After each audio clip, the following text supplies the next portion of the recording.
Good afternoon. Buenas tardes.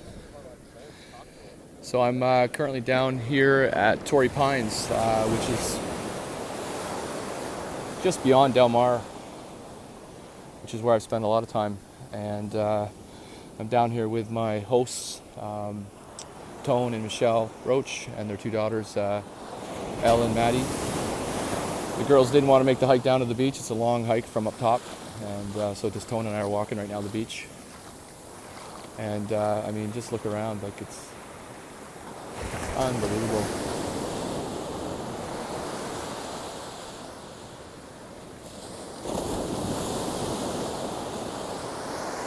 It's the calmest it's been since I've been here. But now I know why. The full moon is kind of going away now. It's last night it was, halfway towards the new moon, I guess, almost. You could see that it said it was a little more than half the moon. So the impact it was having on the tides is clearly starting to sort of go away.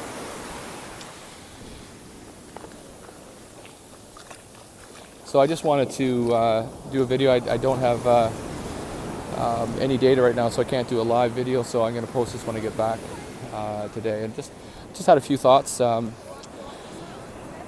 It's been a interesting last 3 days or so since the blue blood full moon and the lunar eclipse. I found out on the night when I was going to the beach, to do Moonlight Beach, to actually watch the eclipse, that I had been hacked somehow. They don't seem to know why. I don't really seem to know why.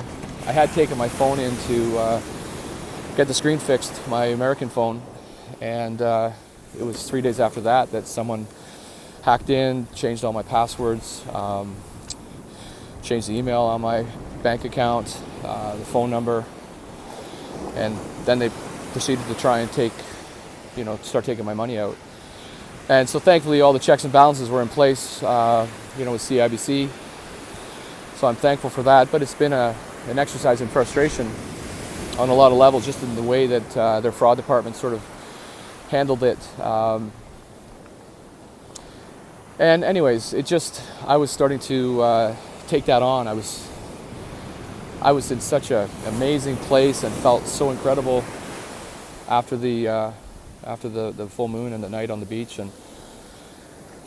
and I just found that was just being taken away from me. I was letting it be taken away from me. Again, it was a choice for how I handled this situation, but one of the things that I've said before about my heart attack is, I would never have said that I was a stress monger or someone who lived in stress. I would say quite the opposite.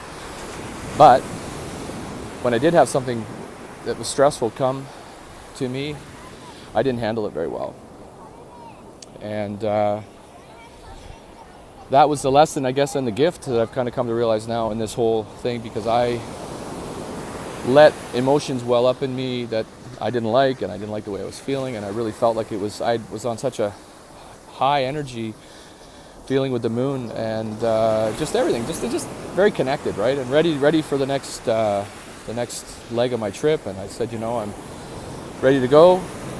Shit's about to get real is what I said, and it is. I mean, but it's in a good way.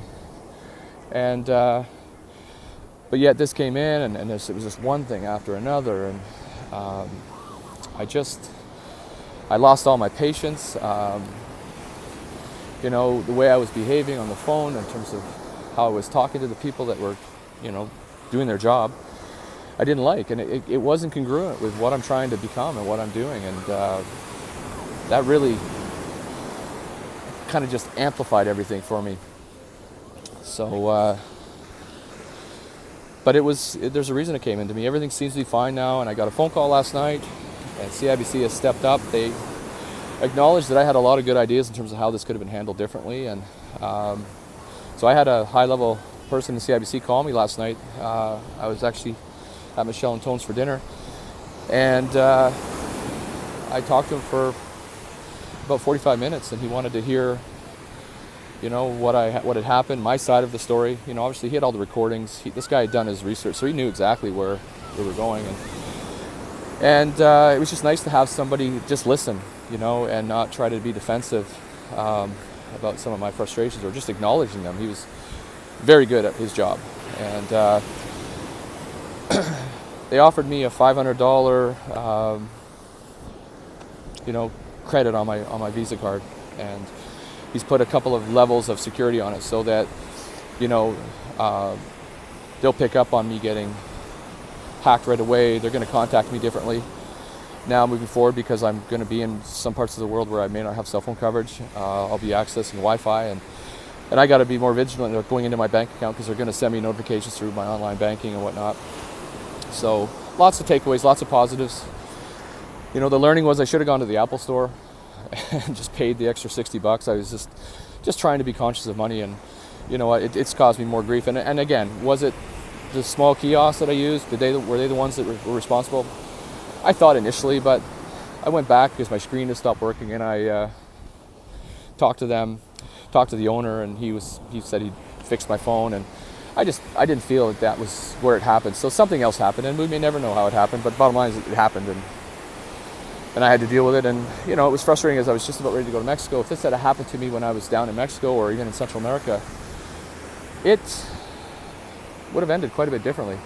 I wouldn't have had access to my money, without, again, I don't know how easy it's going to be to call home and, deal with that kind of stuff. I'm hoping it will be in some of the major cities, but, if all my money's gone or it's, and I can't access it and can't find out why, it would have had, pretty significant consequences for me. So, but the bottom line is that gesture last night really kind of set me on okay, I'm ready to let this go, and I feel they've got my back now, and so this morning I watched the video, this J-Dev Singh that I mentioned to, is in San Francisco, and it just felt like he was speaking to me, and it was about, we all have stuff that we got to work on, and some things we just cling on to, these old bad habits that we have. And for me, it's when I get into that place, when I allow myself to get into that place, I don't like the person I become, I don't like how I feel inside, and I've got to make a choice. It's a choice on me to change it, and so that's what the message was from that. And so I just wanted to share that with you guys, and it's been a really tough last 3 days, and that's why you haven't seen or heard much of me. It's just been a lot of reflection and trying to deal with this and get my head around the game and get back in the game. So I'm back in it, and I'm down here at, like I said, this fabulous beach and walking barefoot, and it's been great. So I just want to wish everyone a great weekend. Hopefully the weather, I know it's cold back home in Canada, but hopefully this will give you a little bit of the California love. So make it a great day. Be the best you. Live your best life today. That's what I'm doing. Peace. Love. I'm out.